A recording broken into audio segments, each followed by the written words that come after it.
आसानी से रुक सकता है। जैसे थाने पर आप जाते हैं, वीडियो ऑफिस में जाते हैं, रजिस्ट्रेशन के लिए आप जाते हैं, कोई पैसा मांगता है, आप नहीं देंगे, काम नहीं होगा। लेकिन अगर वहाँ 100 आदमी चले जाए और कहें कि भाई इसका काम तो जेन्युइन है, क्यों नहीं हुआ, कुछ नहीं करना है, खाली जाना है और हाथ जोड़कर पूछना है कि इनका काम क्यों नहीं। अगर कलेक्टर कार्यालय में भ्रष्टाचार है, अगर हर एक गाँव से 2-2 आदमी चले जाए तो 5000 लोग हो जाएंगे। अगर 5000 जो लोग जाकर हाथ जोड़कर बोले कि आपके कार्यालय में भ्रष्टाचार है, ये रुकेगा या नहीं रुकेगा, दिल्ली तक हिल जाएगी। तो और पांचवा और सबसे महत्वपूर्ण, हम जो सरकारें चुनते हैं वो अभी मैंने एक अखबार में ही पढ़ा कि बिहार के कैबिनेट में 68% ऐसे लोग हैं जिनके बाप दादे या तो मंत्री थे, मुख्यमंत्री थे, विधायक थे, सांसद थे, इत्यादि इत्यादि। और 32% ऐसे लोग हैं जो करोड़पति हैं या बाहुबली। तो बाकी लोगों के लिए तो प्रजातंत्र का कोई मतलब ही नहीं। बाकी लोग केवल झोला ढोने के लिए बने। आप झोला ढोते रहिए, उनके बंधुआ मजदूर रहिए, और इसी तरह से आपकी और आपकी आने वाली पीढ़ियों की जिंदगी बीतती जाएगी, आप मजदूर ही रहे। तो इस स्थिति से उबरने के लिए हम लोगों को किसी भी पार्टी, किसी भी जाति के अच्छे उम्मीदवार को जिताना है और किसी भी आपराधिक छवि वाले और गंदी छवि वाले को हराना है, चाहे वो जिस पार्टी का हो। इसीलिए मैं कहता हूँ कि मैं सब पार्टी का समर्थक हूँ और मैं सब पार्टी का विरोधी। जो पार्टी अच्छे कैंडिडेट खड़ा करे, जहाँ से करे उसका समर्थक। और जनता से मैं यही अपील कर रहा हूँ कि जब तक आप ऐसा नहीं करेंगे और तब तक आपका कोई उद्धार नहीं हो सकता। आपका अगर भाई भी क्रिमिनल है तो आपका बुरा ही करेगा। अगर कोई ईमानदार पदाधिकारी है तो आपकी जांच पूछ कर काम नहीं करता, वो ये कहता है कि इनका काम क्यों नहीं हुआ। जो भी दक्ष अधिकारी, जो भी ईमानदार अधिकारी, उसको फाइल रोक कर पैसा नहीं कमाना है तो आप जाते ही कहेगा इनका काम क्यों नहीं हुआ। और अगर आपका गांव वाला ही क्यों ना हो आपकी जाति का, आपके फाइल को 2 महीना घुमाते रहेगा ताकि आप कुछ देकर ही जाए। अब इसको करेंगे कैसे? इसको करने के लिए मैंने एक ढांचा बनाया। पहला संरचना, पहला कि हम लोग हर एक ग्राम पंचायत से एक व्यक्ति लेकर प्रखंड समिति बनाते, अच्छे व्यक्ति को जो राजनीति से संबंध नहीं रखते हैं और उनकी छवि अच्छी हो, आपराधिक हो। फिर हर एक गांव से एक आदमी लेकर ग्राम पंचायत समिति बनाते हैं और फिर गांव में जो लोग हैं, गांव के लोग, सब लोग एक जगह बैठकर हर जाति से, हर उम्र से, हर वर्ग से 15 लोगों को मिलकर गांव के प्रतिनिधि के रूप में उनको चुने। अब जहां हम जाते हैं वो लोग बोलते हैं कि और हमारे पास तो ग्राम पंचायत समिति बनी हुई है, चुनाव से वार्ड समिति बनी है, पंचायत समिति बनी है, फिर दूसरी समिति की क्या जरूरत है। तो मेरा कहना है कि जो पंचायत समिति हमने चुनी है वो बहुमत से बनी, और हम जो चुनने के लिए कह रहे हैं वो सर्वसम्मत से चुनना चाहते हैं। 20% से जो चुना जाएगा उसको 80% लोगों का भी समर्थन प्राप्त है, ये जरूरी नहीं है।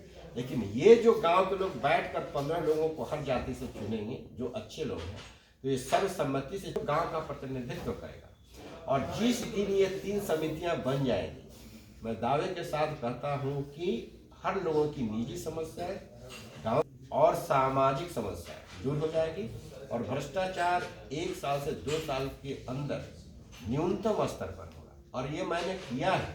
मैं जब डीजी जेल था तेलंगाना में, तो मैंने ये घोषणा की थी कि कोई भी व्यक्ति अगर किसी भी जेल अधिकारी के ऊपर आरोप लगाता है कदाचार का, तो 48 घंटे के अंदर उसकी जांच होगी। अगर उस जांच में वो सही पाई जाएगी तो आरोप लगाने वाले को 10,000 रुपये का इनाम दिया, और जो कार्रवाई होगी वो 7 दिन के अंदर। तो इस तरह से हम लोगों ने भ्रष्टाचार को शून्य पर ला दिया। टोटल 11 ही हमारे पास शिकायतें आई, जिसमें से 7 गलत साबित हुई और 4 सही साबित। और 4 सभी जो सही पाई गई 1 सप्ताह के अंदर उनको निलंबित कर दिया गया, और जो लोग आरोप लगाए थे उनको 10,000 रुपये का इनाम दिया गया था। ये पूरे 1 लाख पर्चे छापे गए और हर पब्लिक प्लेस पर इसको साटा गया ताकि पूरी तरह से सरकारी घोषणा की तरह, और भ्रष्टाचार पूरे शून्य पर आया।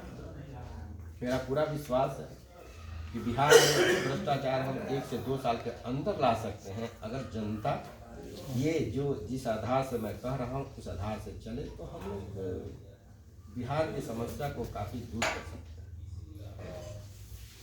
बहुत लोग कहते हैं कि हमारा ये विचार है, ये आदर्शवादी विचार है और ये संभव नहीं है, लेकिन मैंने बहुत जगह अपनी इस धारणाओं को कार्यान्वित किया है। जिला अधीक्षक के, पुलिस अधीक्षक के रूप में ये जो मैंने बात की थी ग्राम समिति की, मैंने ग्राम समिति भी बनाई है। और ऐसी स्थिति आई कि वहाँ के पूरे जो वकील थे वो हड़ताल पर चले गए, ये कहकर 1 साल के अंदर ही कि अगर इस तरह से ये चलते रहा तो हम लोगों की रोजी रोटी का क्या होगा।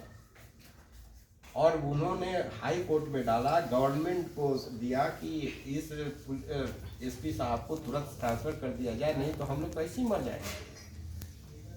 हाई कोर्ट में वो लोग जाकर चीफ जस्टिस से मिले, चीफ जस्टिस ने ऑर्डर दिया कि ये जो कर रहे हैं, ग्राम समिति बना रहे हैं, पुलिस बना रही है, तो पुलिस इस तरह से न्याय व्यवस्था में हस्तक्षेप कर रही है, इसलिए यह अवैध है। और सरकार ने भी वकीलों के आग्रह पर मेरा वहाँ से स्थानांतरण कर दिया। लेकिन इसका असर ऐसा हुआ केवल 1 साल के अंदर कि सारे दीवानी मुकदमे जो सिविल केसेस थे वो तो इतनी तेजी से बंद होने लगे, और मर्डर केस जो बन चुकी है अपने एसपी था, तो मर्डर केस और इस तरह के जितने केस थे वो भी कम होने लगे। जब मैं डीजी जेल था, जब जेल सुधार का कार्यक्रम कर रहा था, तो 7,000 कैदी 5,000 पर आ गए, और 15 सब्जेक्ट जो है छोटे छोटे जो जेल थे वो बंद हो गए।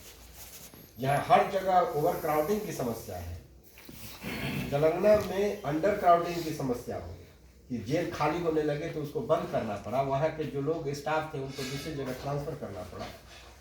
तो ये सब कुछ संभव हो सकता है बिहार में भी अगर हम चाहें। तो इसी मिशन को लेकर हम 10 जिला में अभी प्रथम चरण में हमने प्रारंभ किया है, जिसमें मोतिहारी, छपरा और शाहबाद के 4 जिले, आरा, बक्सर, रोहतास और कैमूर, और मगध के 4 जिले, औरंगाबाद, गया, जहानाबाद और अर्ब।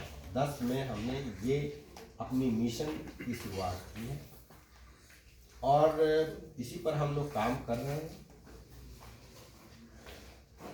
तो हमारे मिशन का महापरिवर्तन आंदोलन का यही संक्षेप में उद्देश्य है और कार्य करने का तरीका है। तभी आपने बताया कि वकील जो है अगेंस्ट साहब कर रहे हैं और इस तरह से पुलिस न्याय व्यवस्था में हस्तक्षेप कर रही है। अब तो हम पुलिस में हैं, तो हम तो सामान्य नागरिक, हमारा पूरा अधिकार है कि हम आपस में समझौते में अपने केस को सुलझा दें। तो अब तो मेरा कोई ट्रांसफर भी नहीं कर सकता वहाँ। तो इसलिए हमारा मिशन है कि बिहार की स्थिति बहुत जटिल है, जितना आप सोचते हैं उससे भी बहुत ज़्यादा। बिहार को एक गाली के रूप में जाना जाता है। बिहारी मतलब एक गाली। बाहर अगर आप बिहारी हैं तो लोग यही समझते हैं कि या तो आप मजदूर हैं, नहीं तो आप पॉकेट मार हैं, और आपको बहुत ही हीन दृष्टि से देखा। मुझे इसकी कोई ज़रूरत नहीं थी, लेकिन मुझे लगता है कि जो भी बिहार में थोड़ा पढ़े लिखे हैं, थोड़ा साधन संपन्न है, थोड़ा अधिकारी है, वो अब अपना घर बिहार में नहीं बना। किसी भी अच्छे व्यक्ति का बच्चा न बिहार में पढ़ता है, न नौकरी करके बिहार में लौटना चाहता है। तो इस तरह से बिहार का जो ब्रेन है एक बिल्कुल मैक्सिमम लिमिट पर पहुंचा, और मैं इसका भविष्य देख रहा हूँ कि ये बहुत ही अंधकारमय और जर्जर और मजदूरों का प्रदेश जो है और खंडहर बनने जा रहा है।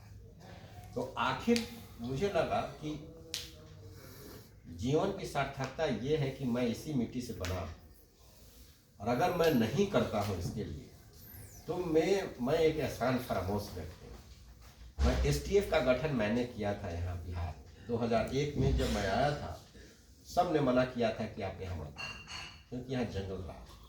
2001 से लेकर 2005 तक मैंने एसटीएफ का गठन किया और संचालन किया, और जिन लोगों को भी थोड़ा बहुत भी याद है, पूरे बिहार में एसटीएफ का डंका बजता था। ऐसा कोई भी अपराधी नहीं हुआ, बड़े से बड़ा अपराधी जिसका नाम आज भी आप जानते हैं, जिसके यहाँ रेड नहीं हुआ, जिसके लोग नहीं मारे गए और जो अरेस्ट नहीं हुए या भागे। बाद में सरकार हमसे खुश नहीं हुई, उसको लगा कि ये जो कर रहे हैं इससे हम लोगों के राजनीतिक वर्चस्व पर खतरा पहुँच रहा है, तो हमारी सरकार से नहीं बनी, बहुत हंगामा हुआ। यहाँ से सरकार ने रातों रात मेरा ट्रांसफ़र कर दिया। तो अब फिर अभी जब हम आए हैं तो मेरा मानना है कि अगर ये जर्जर स्थिति को हम नहीं सुधारेंगे तो आखिर कौन सुधारेगा। इस धरती के प्रति हमारा कुछ कर्तव्य है, और इस सफल होना या असफल होना ये मायने नहीं रखता, मायने ये रखता है कि हम प्रयास कितना करते हैं। जब हम निकले हैं तो हर लोग कहते हैं कि आप असफल होंगे, यहाँ ये संभव नहीं हो सकता।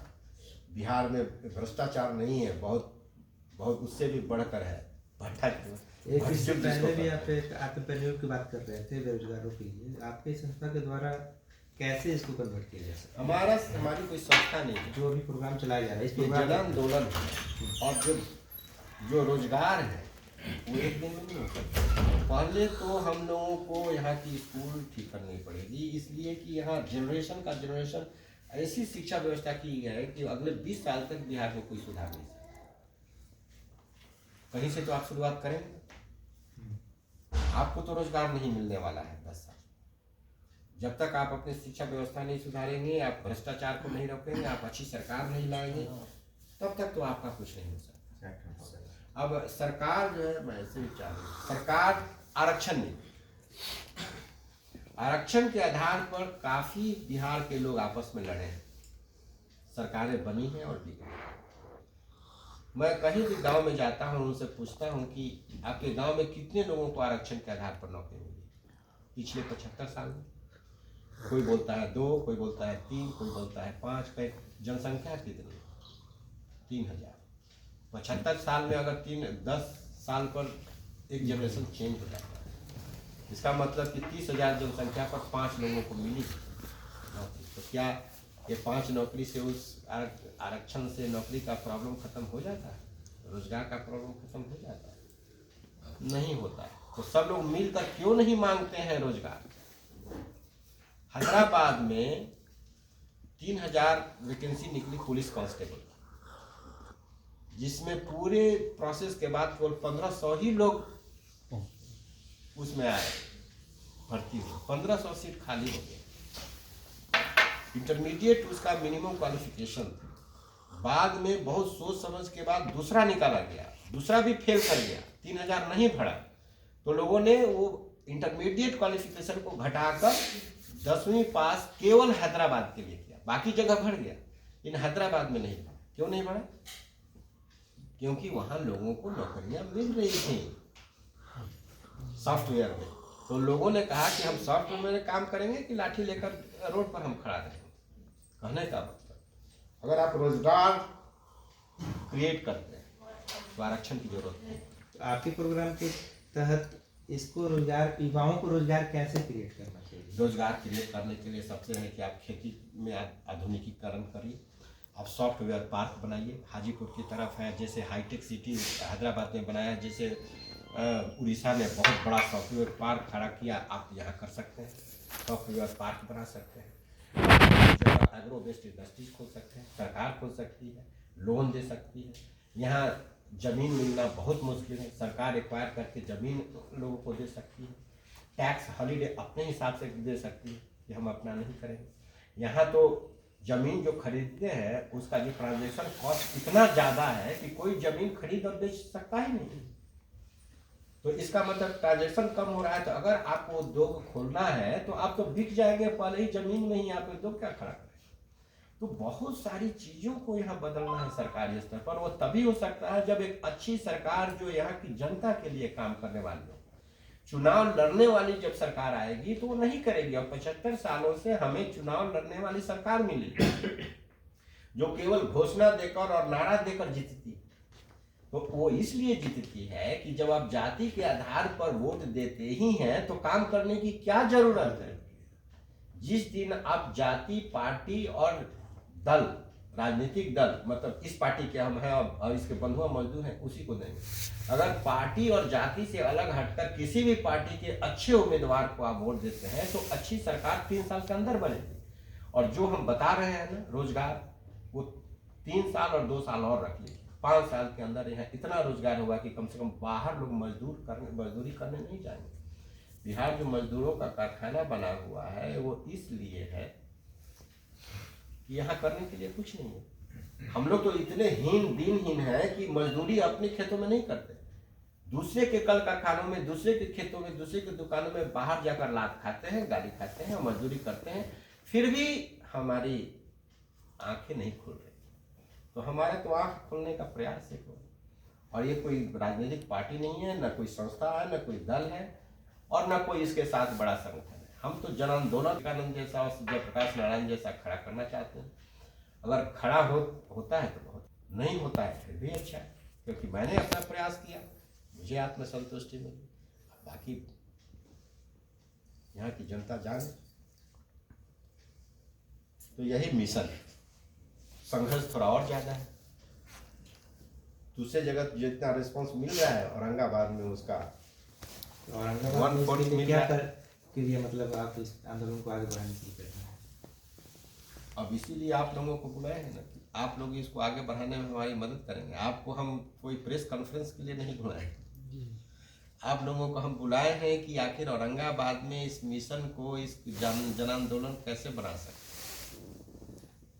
हमको तो कोई प्रेस स्टेटमेंट से हमको कोई फायदा नहीं है, क्योंकि हमको ना पार्टी खड़ी करनी है, ना चुनाव लड़ना है, ना हमको अपना नाम करना है। हम बहुत नाम कर चुके हैं और अब उसकी हमारी कोई लालसा नहीं रही कि हमें नाम रहो और हमारे पद मिले। हम बहुत पद पर रहे और बहुत नाम मिले। अब तो हमारी लालसा है कि हम बिहार के लिए कुछ करें।